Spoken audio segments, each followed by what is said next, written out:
समर्थ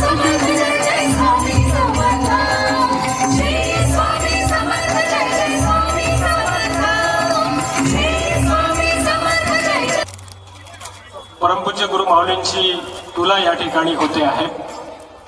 असं म्हणतात की ज्यांचं अभिष्ट चिंतन असतं किंबहुना ज्यांचा जन्मदिवस असतो, परंतु सर्वसामान्यांच्या बाबतीमध्ये आपण जन्मदिवस म्हणतो, परंतु ज्यांनी तमाम भक्तांना एक आध्यात्मिक जीवन जगायला शिकवलेलं आहे, करोडो भाविकांच्या अंतरंगामध्ये अध्यात्माची ज्योत प्रज्वलित केलेली आहे, अशा परमपूज्य गुरु माऊलींच्या वाढदिवसाच्या निमित्ताने आपण त्याला अभिष्ट चिंतन म्हणूया. या ठिकाणी हापूस आंब्याची ही तुला आपल्या समोर होते आहे. त्यानंतर